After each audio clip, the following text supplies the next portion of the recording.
सावदा शहर में आमदार चंद्रकांत पाटिल साहब की ओर से कार्यकर्ता मेड़ावा रखा गया। इस मेड़ावे में इन्होंने कार्यकर्ताओं का मार्गदर्शन करते हुए कहा कि महाराष्ट्र सरकार की अलग अलग योजना, लाडली बहन, इमारत कामगारों की योजना लोगों तक पहुंचाई जाए। इस समय श्रमिक कैनूर कामगार संगठन महाराष्ट्र राज्य की ओर से आमदार चंद्रकांत पाटिल साहब को एक निवेदन दिया गया। इस निवेदन में मांग की गई कि इमारत कामगार मंडल में कोरोना काल पास से लोगों का रिन्यूअल नहीं हो रहा है और ये लोगों को महाराष्ट्र इमारत कामगार मंडल की योजनाओं का लाभ नहीं मिल रहा है, इसलिए कैंप रखा जाए। इस समय सभी कामगार लोग बड़ी संख्या में निवेदन देते समय मौजूद थे। सावदा शहर, पचपुर शहर के भी कामगार बड़ी संख्या में मौजूद थे। इस समय आमदार साहब ने आश्वासन दिया कि जल्दी ही इस कैंप का आयोजन किया जाएगा और कामगारों को इसका लाभ दिया जाएगा। आमदार साहब के इस आश्वासन पर सभी कामगारों ने धन्यवाद व्यक्त किया और कहा कि जल्द से जल्द कैंप का आयोजन किया जाए। मैं हूं शाकिर मलिक, जनता की बात अब तक। लेकिन उस 4 साल में भैया ने पूरे मतदार संघ का काया पलट करके दिखाया और आज हालत ये है कि शहरी भाग में छोटे मोटे काम अब बचे हैं, लेकिन अब भैया खेती शिवार के रस्तों की तरफ बढ़ जाए। जो रास्ते 90 साल से 50 साल से मैं आज भी एक एरिया में गया जहाँ पर एक फाइट हुई ट्रेन के तरफ से, मैंने देखा कि एक खड्डे में 5 ट्राले बैठे हैं। ऐसी कंडीशन थी, बैलगाड़ी उसमें जाते थे खड्डों में। ऐसे 2-3 किलोमीटर के रोड भैया ने बना के दिए और ये नहीं पूरे मुक्ताई नगर मतदार संघ में जो कोई शेतकरी उनका आता है उसके लिए भी वो करते हैं।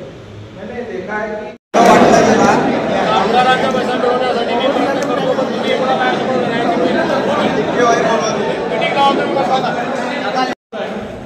उत्पादन खर्च वाढतोय, भाव मनाप्रमाणे काहीतरी कोणत्या बोर्डावर मनाप्रमाणे भाव त्यामध्ये ठरवले जातात। कुठेतरी 1500चा भाव असतो, जागेवर येता येतो 1800 होतो, ते 800 देता होतो। त्यातून शेतकऱ्यांची मोठ्या प्रमाणात फसवणूक होते। मी माननीय मुख्यमंत्र्यांना पण आम्ही सांगितलं आहे त्या भाव स्टेपा ठेवण्याच्या दृष्टिकोनातून प्रयत्न करणे, धोरणात्मक प्रयत्न करणे। कारण हा हे जे धोरण आहे भाऊ, हे धोरण महाराष्ट्र राज्याचं नाही आहे, हे देशाचं धोरण ठरवलं पाहिजे। कारण आपण केळी ब्रांडपूर बोर्डावर करतो आणि विकतो कुठेतरी हरियाणामध्ये, पंजाबमध्ये, उत्तरांचलमध्ये किंवा दिल्लीमध्ये किंवा पाकिस्तानमध्ये आंध्र प्रदेशात आपल्याला केळी जाते।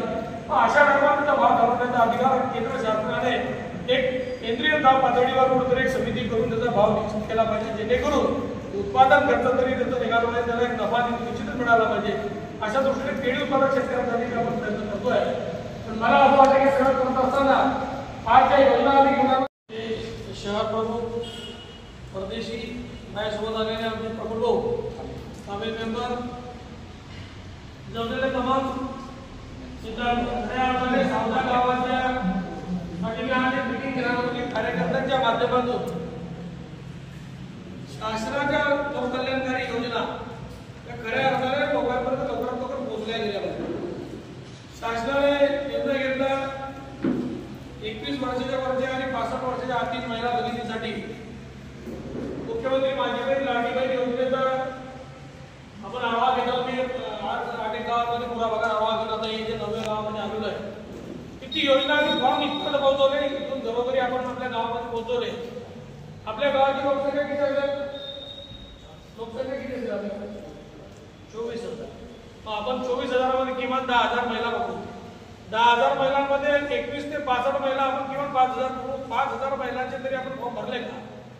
आपण त्यांच्या घरापर्यंत जातोय का? तो फॉर्म भरून घेतोय का? त्या माझ्या माता भगिनींना माननीय मुख्यमंत्री आमदार एकनाथ शिंदे साहेबांनी वचनबद्ध केलं की 15 ऑगस्ट पर्यंत त्यांना 2 महिन्याचा पगार आम्ही टाकून देऊ।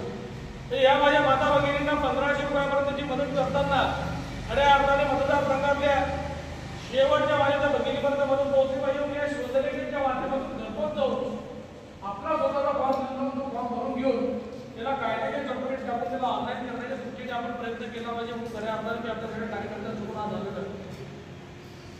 24,000 जर लोकसंख्या झाली तर तिच्यात 10,000 महिला झाल्या पाहिजे किंवा 12,000 महिला झाल्या पाहिजे। 50% आपण 50% 10,000 महिला झाल्या पाहिजे। 25 ते 65 वयोगटातल्या महिला आपण किमान 8,000 किंवा